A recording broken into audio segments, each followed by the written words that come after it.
नमस्कार दोस्तों, मैं संचित तिवारी आपका एसटीएस अकेडमी में स्वागत करता हूं। दोस्तों, आज आप लोगों ने अखबारों में देखा होगा कि एक मुद्दा चला है कि सरकार ने तो विदेश के लोगों को छूट दे दी है, उनको तो अब उनसे अब टैक्स का पैसा नहीं लेंगे। दोस्तों, कल का जो सिचुएशन है, उस हिसाब से सरकार ने जो ये काम किया है, वो सही किया है। जिस तरीके से आप अलग-अलग तरीके से लोग सोचते हैं, जैसा मेरा सोचना है और मैं उसको आपको बताऊँगा कि ऐसा क्यों किया है सरकार ने और सरकार की क्या मजबूरी थी या सरकार ने क्या किया या करके क्या सही किया है, गलत किया है। दोस्तों, सरकार कर्ज़ लेती है अपनी बहुत सारी स्कीम चलाने के लिए।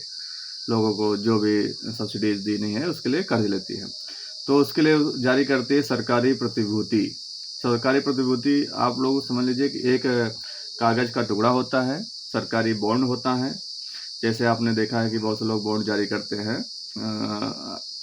बैंकों वगैरह में आपने देखा है कि एक बॉन्ड जारी होता है, लोग उसे खरीदते हैं। उसी तरीके से सरकार कर्ज़ लेने के लिए एक बॉन्ड जारी करती है और उसको बोलते हैं सरकारी प्रतिभूति। उसका इंग्लिश में अर्थ होता है गवर्नमेंट सिक्योरिटीज़। दोस्तों, जब आप पीसीएस और आईएएस का एग्ज़ाम देंगे तो उसमें अर्थव्यवस्था और विज्ञान के जो शब्द हैं वो आपको इंग्लिश में पढ़ने में ज़्यादा अच्छे लगेंगे, क्योंकि आप हिंदी में अब प्रतिभूति का मतलब ही नहीं जान पाएंगे कि क्या होता है प्रतिभूति। इसलिए आप थोड़ा कोशिश करिए कि आप जब अर्थव्यवस्था, इकोनॉमिक्स और जब साइंस के क्वेश्चन देखें तो उसका इंग्लिश मीनिंग भी देखते जाएं, वो हो सकता है आपको सरल पड़े। दोस्तों, बात यह है कि मान लीजिए सरकार ने 100 रुपये का एक सिक्योरिटी जारी की या बॉन्ड जारी किया और कहा कि हम आपको 5% के हिसाब से 4 साल बाद 120 रुपये वापस करेंगे। अब इसको भारत के लोग भी खरीद सकते हैं और विदेश के लोग भी खरीद सकते हैं। चूँकि हाल फिलहाल में जब से ट्रेड वॉर शुरू हुआ है, भारत की मुद्रा कमज़ोर हुई है डॉलर के मुकाबले। हालांकि मुद्रा तो लगभग हर देश की कमज़ोर हुई है, किंतु भारत की जो कमज़ोर हो रही है उसकी वजह से भारत की अर्थव्यवस्था पे थोड़ा नुकसान हो रहा है। विपक्ष भी हमलावर हो रहा है सरकार पे, आम जनता भी हमलावर हो रही है कि आपका डॉलर बार बार गिर रहा है, 100 पार हो जाएगा। इस समय मान लीजिए 95-96 है। दोस्तों, डॉलर को और पेट्रोलियम पे सरकार ने 2 जगह अपने हाथ खड़े कर दिए हैं। सरकार कहती है कि हम इसको रेगुलेट नहीं करेंगे कि कितना डॉलर और रुपए का एक्सचेंज रेट रहेगा। सरकार कहती है हम नहीं करेंगे। पेट्रोलियम जो आता है बाहर से, उसका प्रति बैरल क्या दाम रहेगा, वो भी सरकार कहती है कि हम नहीं करेंगे। वो कंपनियां देखें अपना, या मार्केट पे छोड़ देती है। दोस्तों, डॉलर जो कि मार्केट पे छोड़ दिया गया है, जैसे अब सरकार ने क्या किया कि अभी का जो मुद्दा है मैं उसको पहले समझा दूँ। अभी का मुद्दा ये है कि सरकार ने कहा है कि हम विदेशी लोग अगर इन्वेस्ट करेंगे, हमारी प्रतिभूति खरीदेंगे या सिक्योरिटी खरीदेंगे या बॉन्ड खरीदेंगे, तो हम उस पे टैक्स नहीं लेंगे। तब लोग कह रहे हैं कि भारतीयों से टैक्स लोगे, विदेशियों से टैक्स नहीं लोगे। दोस्तों, वही प्रॉब्लम मैं बताने वाला हूँ, समझाने वाला हूँ कि जो ये डॉलर का एक्सचेंज रेट कम ज़्यादा हो रहा है, भारत सरकार काफ़ी प्रॉब्लम में खड़ी हो रही है, क्योंकि उसका इम्पोर्ट बिल बढ़ रहा है। इम्पोर्ट बिल बढ़ने की वजह से देश में महंगाई बढ़ रही है, पेट्रोलियम और पदार्थ जो है वो महंगे हो रहे हैं। तो सरकार ने क्या किया है कि अब डॉलर चाहिए। अभी जैसे आप जाइए, 100 रुपये का फटा हुआ नोट है आपके पास, खासकर जैसे हम जौनपुर ज़िले से हैं तो जौनपुर ज़िले में वहाँ पे साई पुल के पास लोग कटे फटे नोट को बदलने के लिए बैठे रहते हैं।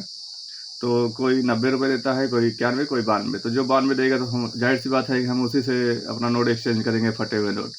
तो उसी तरीके से डॉलर है, जो विदेशी लोग होते हैं वो जब अपना पैसा सरकारी बॉन्ड में डालते हैं, वापस ले जाते हैं, तो जो जहाँ ज़्यादा पैसा मिलेगा डॉलर के मुकाबले, जैसे अब उसको कन्वर्ट करके ले चले जाते हैं। अब उनका क्या है कि अब उनको तो मिलता है रुपया। तो अगर वो जैसे 95 रुपये का 1 डॉलर मिल रहा है, कहीं 96 रुपये का 1 डॉलर मिल रहा है, उनको डॉलर में चाहिए। तो अगर कोई 95 दे रहा है तो 95 में लेके जाएंगे, 95 रुपये में डॉलर लेके 1 डॉलर पाएंगे तो लेके चले जाएंगे, 96 वाले के पास नहीं जाएंगे। दिक्कत ये है कि इस समय डॉलर का रेट महंगा हो रहा था, रुपया गिर रहा था, इसलिए विदेशी लोग भारत में इन्वेस्ट करने की इच्छा नहीं कर रहे थे, क्योंकि जब वे इन्वेस्ट करेंगे और उनको जो पैसा मिलेगा और वो पैसा मिलेगा उसको कन्वर्ट कराने जाएंगे तो उनको लगेगा अरे ये क्या हुआ, हमारा तो कोई प्रॉफिट ही नहीं हुआ। जैसे पहले वो वे सोचे थे कि हम भारत में जाएंगे, 100 रुपये लगाएंगे और $1 का रेट इस समय 100 रुपये चल रहा है, लेकिन जब वो 20 रुपये प्रॉफिट लेके जाएंगे 4 साल बाद, तो उस समय $1 का रेट 120 रुपये हो जाएगा। उनको तो सरकार देगी 120 रुपये, और 120 रुपये जब देगी तो उनको लगेगा $1 पहले हम इन्वेस्ट किए थे, आज भी हम 4 साल बाद $1 ही पा रहे हैं। तो वे भी नई इच्छा जता रहे थे कि भारत में कोई इन्वेस्टमेंट किया जाए। दूसरा, सरकार टैक्स ले रही थी 20% उस पर। अगर वो ऐसा करते हैं कि जैसे आज उन्होंने इन्वेस्ट किया, अब $100 है, वो $1 इन्वेस्ट कर दिए और 120 रुपये जब हो जाएगा उनका 4 साल बाद, तब सरकार उस पर 20% टैक्स काट लेगी। सरकार देखिए 120 रुपये पे नहीं लगेगा टैक्स, 20 रुपये पे लगेगा, क्योंकि कैपिटल गेन टैक्स, कैपिटल जो उन्होंने लगाया है उस पर जो फायदा हुआ, गेन माने फायदा, और उस पर जो टैक्स लगेगा, जैसे अब 20 रुपये पे ही टैक्स लगेगा, तो 20 रुपये का जो भी 20% हो उस हिसाब से वो लोग टैक्स ले लेंगे सरकार। तो वो उनको लगेगा ये तो हमें $1 से भी कम मिल रहा है, तो वो भी नाखुश थे। दूसरा, सरकार के पास डॉलर, मार्केट भारत के पास डॉलर कम हो रहा था, तो लोग जिनके पास डॉलर था वो बोलेंगे नहीं अब हम 95 में नहीं देंगे, अब हम 97 में देंगे। $1 कन्वर्ट कराने में भी दिक्कत आ रही थी। और थोड़ा सरकार को फॉरेक्स रिजर्व बढ़ाने के लिए, या फॉरेक्स रिजर्व क्या कहें, कंपनियों को इंपोर्ट के लिए डॉलर देना पड़ता था, डॉलर नहीं मिल रहा था, तो उसकी वजह से उनका इंपोर्ट बिल बढ़ रहा था।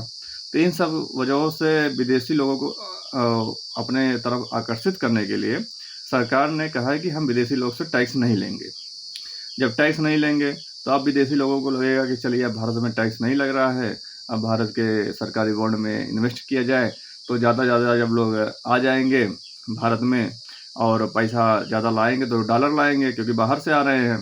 तो जब डॉलर लाएंगे तो भारत के मार्केट में डॉलर का प्रभाव बढ़ जाएगा, और जब डॉलर का प्रभाव बढ़ जाएगा तो एक्सचेंज रेट हो सकता है कि बैलेंस में आ जाए। जैसे बैलेंस में आ जाए, अभी तो ये मुश्किल है कि अब वो घट के 90 तक आ जाएगा, लेकिन जैसे अभी 95-96 चल रहा है, तो हो सकता है कि 95-96 पे कई दिन स्टेबल हो जाए, अगर भारत में डॉलर का प्रभाव बढ़ जाएगा। जिसका प्रभाव जैसे अभी कभी कभी आप देखते हैं कि मार्केट में जब टमाटर नहीं रहता तो टमाटर का रेट बढ़ जाता है, किंतु जब मार्केट में टमाटर आ जाता है तो टमाटर का रेट घट जाता है। तो टमाटर तो मान लीजिए कि भारत में ही पैदा हो रहा है तो बहुत ज़्यादा आ जाता है, लेकिन डॉलर अब उतना आएगा नहीं कि बहुत ज़्यादा घट जाए डॉलर का रेट, डॉलर और रुपये का एक्सचेंज रेट, किंतु कुछ तो उससे प्रॉफिट होगा। इसलिए सरकार ये जो कदम उठाई है बहुत अच्छा सोच समझ के उठाई है। इस पे सरकार के साथ लोगों को होना चाहिए, क्योंकि सरकारी नीतियां हैं, नीतियां 100% सही हो जाएं ये तो बहुत मुश्किल होता है, किंतु लोगों को प्रयास करना चाहिए। उस तरीके से सरकार ने भी अच्छा प्रयास किया है कि विदेशी लोगों को आकर्षित करने के लिए, हम फिर से कन्फर्म कर दें,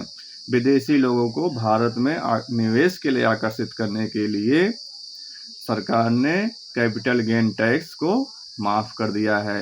IAS या PCS में आपका आने वाले प्रीलिम्स में जो भी बिहार में होने वाला है, या VP PCS में या लोअर PCS में सेंटेंस के रूप में आ सकता है कि कितने रुपए का या कितने % का माफ़ी दी गई है, तो 0% कर दिया गया है, मतलब 100% छूट दे दी गई है विदेशी लोगों को भारत में कैपिटल गेन टैक्स या पूंजी पर लाभ जो मिला उस पर टैक्स पूरी तरीके से माफ़ कर दिया गया है, 100% डिस्काउंट दे दिया गया है।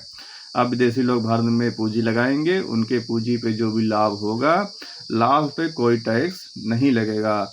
धन्यवाद। इसी तरीके से अन्य जानकारी के लिए हमारे साथ जुड़िए और भी लोगों को जोड़िए। धन्यवाद।